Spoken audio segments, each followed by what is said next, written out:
देखिए कैश, नगद यानी कि रोकड़ा, हर एंटरप्रेन्योर, हर बिजनेसमैन जानता है कि ये ऑक्सीजन की तरह होता है, क्योंकि अगर आपके पास नगद नहीं है, कैश नहीं है, तो चाहे जितना भी कीमती एसेट होगा वो एकदम कबाड़ जैसा बन जाता है अगर उसमें कैश नहीं हो आपके पास।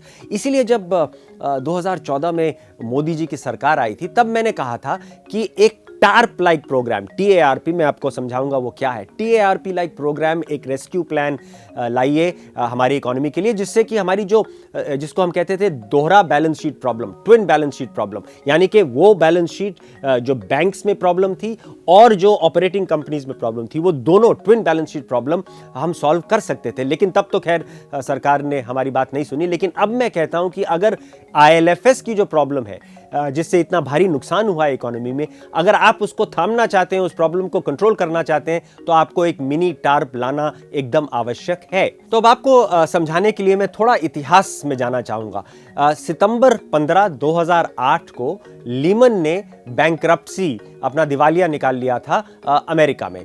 मार्केट्स, पूरी दुनिया में मार्केट्स एकदम गिर गई थी उस दिन, और लग रहा था कि ये जो पूरा ग्लोबल इकोनॉमिक आर्किटेक्चर जो बना है वो एकदम खत्म हो जाएगा, कोलैप्स हो जाएगा। लेकिन उस वक्त अमेरिकन सरकार, जिसको कि अंकल सैम भी कहा जाता है, उनको आपको क्रेडिट देना होगा कि बहुत जल्दी उन्होंने इमरजेंसी एक्शन लिया। इतने बड़े हादसे के केवल 3 हफ्ते में, हाँ केवल 3 हफ्ते में, 3 अक्टूबर 2008 को प्रेसिडेंट जॉर्ज बुश ने एक एक्ट को साइन किया, जिसका नाम था इमरजेंसी इकोनॉमिक स्टेबलाइजेशन एक्ट। यही टार्प के नाम से भी जाना चाहता है, यानी कि troubled asset reconstruction program, TARP. We have shown the world that the United States of America will stabilize our financial markets and maintain a leading role in the global economy. I believe government intervention should occur only when necessary. तो उस programme के तहत जो US treasury थी, जो सरकार थी America की, उन्होंने कहा था कि हम $700 बिलियन, यानी कि $700 बिलियन के वो एसेट खरीदेंगे जो कि एकदम स्ट्रेस में हैं, जो कि लोगों, कंपनीज को नहीं पता कि उसको किस तरह से फंड किया जाए। और या तो हम एसेट खरीदेंगे या हम डायरेक्टली उन कंपनीज की बैलेंस शीट में पैसा डालेंगे, जो कंपनीज की बैलेंस शीट जिनमें उनको लिक्विडिटी, जिनके पास कैश नहीं है और लग रहा है कि उनका बिजनेस खत्म हो जाएगा। तो करीबन $245 बिलियन उन्होंने सीधे बैंक्स को दिए, $70 बिलियन इंश्योरेंस जायंट AIG को दिया गया, $80 बिलियन दिए गए कार कंपनीज जैसे कि जनरल मोटर्स है, क्राइसलर है, उनको दिए गए, और बाकी जो पैसा था वो काफ़ी ऐसी संस्थाओं को, ऐसी कंपनीज को दिया गया जिनकी, जैसे मैंने कहा कि उनका चलना इतना स्ट्रेस में आ गया था कि लग रहा था कि वो कंपनियां बंद हो जाएंगी। देखिए, यहाँ हमको ये भी मानना होगा कि टार्प कितना कामयाब हुआ, कितना इफेक्टिव रहा कि सिर्फ $410 बिलियन ही अल्टीमेटली यूज हुए, $290 बिलियन की जरूरत ही नहीं पड़ी। और यहाँ पे एक चीज़ आपको ध्यान रखनी होगी कि ये जो टार्प में जो कैश दिया गया था, वो कोई ग्रांट नहीं था, वो कोई सब्सिडी नहीं थी, वो ये नहीं था कि कंपनी को दे दिया गया था। वो अमेरिकन सरकार ने इन्वेस्टमेंट करी थी, जो कि कंपनीज को वापस करनी थी अलॉन्ग विद इंटरेस्ट, एक रिटर्न के साथ वो कंपनीज को, अमेरिकन सरकार को वापस करनी थी।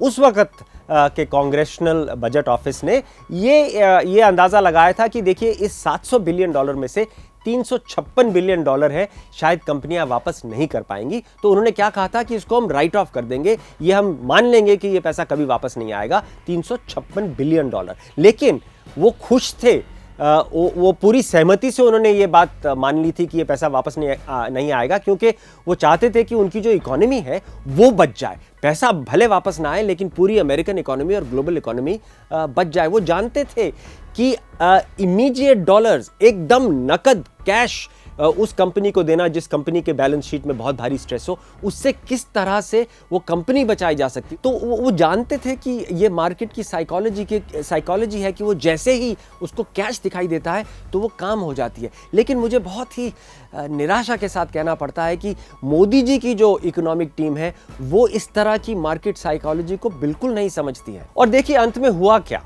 जो डर लग रहा था कि $356 बिलियन लॉस हो जाएगा, उसको वर्चुअली जला देना पड़ेगा उस कैश को, हुआ ये कि टार्प एक्चुअली जीरो लॉस के साथ खत्म हुआ। बल्कि कुछ अंदाजे तो ऐसे हैं, कुछ एस्टिमेट्स तो ऐसे हैं कि उनको, यूएस गवर्नमेंट को उसमें थोड़ा मुनाफा ही हुआ। लॉस तो जीरो हो गया, लेकिन शायद कुछ मुनाफा भी हो गया। और आज देखिए सिर्फ 10 साल हुए हैं इस बात को। उस वक्त लग रहा था कि अमेरिका की इकोनॉमी एकदम नष्ट हो जाएगी, और आज देखिए सिर्फ 10 साल में एकदम हेल्दी है अमेरिका की इकोनॉमी। वहां की स्टॉक मार्केट्स रिकॉर्ड हाई पे पहुंच गई हैं। वहां की एनुअलाइज्ड ग्रोथ जो है वो 4% हो गई है, जो कि अमेरिकन इकोनॉमी के लिए बहुत ज्यादा है। और देखिए अनएम्प्लॉयमेंट जो है, बेरोजगारी जो है, वो 5% से नीचे चली गई है, जो कि बहुत ही हेल्दी माना जाता है। तो मेरे हिसाब से ये आंकड़े बताते हैं कि कितना कामयाब था टार्प का प्रोग्राम। और अब मेरा मानना है कि अगर हमारी मोदी सरकार, भारत सरकार एक IL&FS के लिए मिनी टार्प, छोटा टार्प लेके आती है, तो उससे जो ऑर्डिनरी इन्वेस्टर्स हैं, जैसे कि आप हैं, मैं हैं, करोड़ों ऐसे हमारे ऑर्डिनरी इन्वेस्टर्स हैं, उनको फायदा होगा। और जो लोगों ने, जो क्रोनी कैपिटलिस्ट ने IL&FS को इस क्राइसिस में लाके खड़ा कर दिया, इस मुसीबत में डाल दिया है, उनको उससे हार्म होगा। वो प्रोग्राम उनके इंटरेस्ट के अगेंस्ट होगा। अब ये आपको समझाने के लिए मैं कुछ ऐसे अनुमान लगाता हूं, कुछ ऐसे अजम्पशंस करता हूं जो कि आज की जो रियल सिचुएशन है उसके बहुत बहुत करीब है, ज्यादा दूर नहीं है ये अनुमान उनसे। अगर हम पहला अनुमान करते हैं कि जो टोटल कैपिटल एम्प्लॉय, जो सारा एसेट IL&FS ने क्रिएट किया है, शायद उसकी वैल्यू हम 1,50,000 करोड़ की मान लेते हैं। लेकिन जो उसकी रियल वैल्यू है, जो उसकी सैल्वेजेबल वैल्यू है, मतलब कि अगर मैं आज उनको बेचने जाऊंगा तो मुझे कितना वैल्यू वापस मिलेगा, तो हम उसको मान लेते हैं कि 1,00,000 करोड़ है, यानी कि 50,000 करोड़ की वैल्यू नष्ट हो गई है, डिस्ट्रॉय हो गई। अब हम एक और अनुमान लगाते हैं कि कितना ऐसा पैसा चाहिए IL&FS को, जिससे कि जो डिफॉल्ट हो रहे हैं, जिसकी वजह से इतना हाहाकार मचा हुआ है मार्केट में, कितना पैसा चाहिए उसको डिफॉल्ट रोकने के लिए। वो अनुमान हम लगाते हैं 30,000 करोड़। तो ये हमारा मिनी टार्प लाइक नंबर हो गया कि अगर 30,000 करोड़ सरकार दे देती है तो वो एक मिनी टार्प प्रोग्राम माना जाएगा। अब देखिए कि कितना, क्योंकि सरकार ने ऐसा नहीं किया, क्योंकि ये डिफॉल्ट नहीं रुके, तो देखिए जब से IL&FS का पहला डिफॉल्ट हुआ है तो आपको अंदाजा है कि कितनी मार्केट कैप डिस्ट्रक्शन हो गई है NBFCs की। 4 लाख करोड़, यस 4 लाख करोड़ की मार्केट कैप नष्ट हो गई है NBFCs की उस तारीख से जहां पहला IL&FS का डिफॉल्ट हुआ था। तो अब अगर मैं आपको समझाऊं कि जो आज की करंट सिचुएशन है, जिसमें कि मोदी सरकार ने कोई ऐसी इंटरवेंशन नहीं करी है, तो आप देखेंगे कि IL&FS के जो इक्विटी और डेट होल्डर हैं, उनका लॉस तो करीबन 50,000 करोड़ का है, क्योंकि 1,00,000 करोड़ की सैल्वेजेबल वैल्यू है, 1.5 करोड़ की इन्वेस्टमेंट थी, 50,000 करोड़ का लॉस हो गया। लेकिन मेरे और आपके जैसे इनोसेंट, हमारी कोई गलती नहीं है इसमें, इनोसेंट इन्वेस्टर्स जिन्होंने पैसा लगाया है, लाखों की तादाद में लोगों ने पैसा लगाया है NBFCs में, उनको 4 लाख करोड़ रुपए का नुकसान हो चुका है। और अब देखिए, अगर मोदी सरकार ने मिनी टार्प, जो कि मैंने अभी आपको समझाया, IL&FS के लिए बनाया होता, जिसमें उनको 30,000 करोड़ रुपए का एक ऐसा इंस्ट्रूमेंट बनाना था जिसके राइट्स जो थे सुपीरियर थे, जिसके राइट्स ज्यादा थे दूसरे स्टेक होल्डर्स के कंपैरिजन में, तो उसमें यह होता कि वो जो राइट सुपीरियर होने से उनको जो पैसा है सबसे पहले मिल जाता, सरकार के इंस्ट्रूमेंट को सबसे पहले पैसा मिलता जब IL&FS के एसेट बिकते। लेकिन ये मिनी टार्प का 30,000 करोड़ देने पर जो IL&FS के डिफॉल्ट है वो एकदम रुक जाते।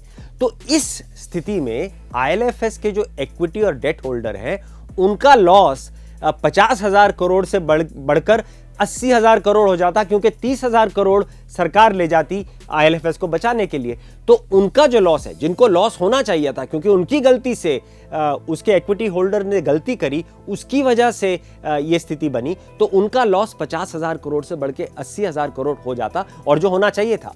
अब मैं एक और अजम्पशन करता हूं, एक और अनुमान लगाता हूं कि अगर IL&FS का डिफॉल्ट ना होता तो शायद ये जो 4 लाख करोड़ की मार्केट कैप डिस्ट्रक्शन हुई है NBFC की, शायद आधी होती। ये बहुत जनरस अजम्पशन, मेरे हिसाब से आधी से भी कम होती, लेकिन हम आधी भी अगर मान के चले तो इसका मतलब ये हुआ कि मैं और आप जैसे, हम जैसे ऑर्डिनरी इन्वेस्टर्स की 2 लाख करोड़ रुपए की पूंजी बच जाती। तो ये एक अल्टीमेट स्थिति बनती है कि क्योंकि सरकार ने टार्प लाइक बेल आउट नहीं करा IL&FS का, तो प्रधानमंत्री मोदी की सरकार ने एक एक्स्ट्रा गेन, 30,000 करोड़ का गेन उन क्रोनी कैपिटलिस्ट को दिया जिनकी वजह से IL&FS की प्रॉब्लम हुई, जिनकी गलतियों से IL&FS की प्रॉब्लम हुई। और लेकिन वो 30,000 करोड़ उनको बचाकर हम जैसे ऑर्डिनरी इन्वेस्टर्स को 2 लाख करोड़ रुपए का ज्यादा चूना लग गया, ज्यादा टैक्स लग गया। अब ये तो बहुत ही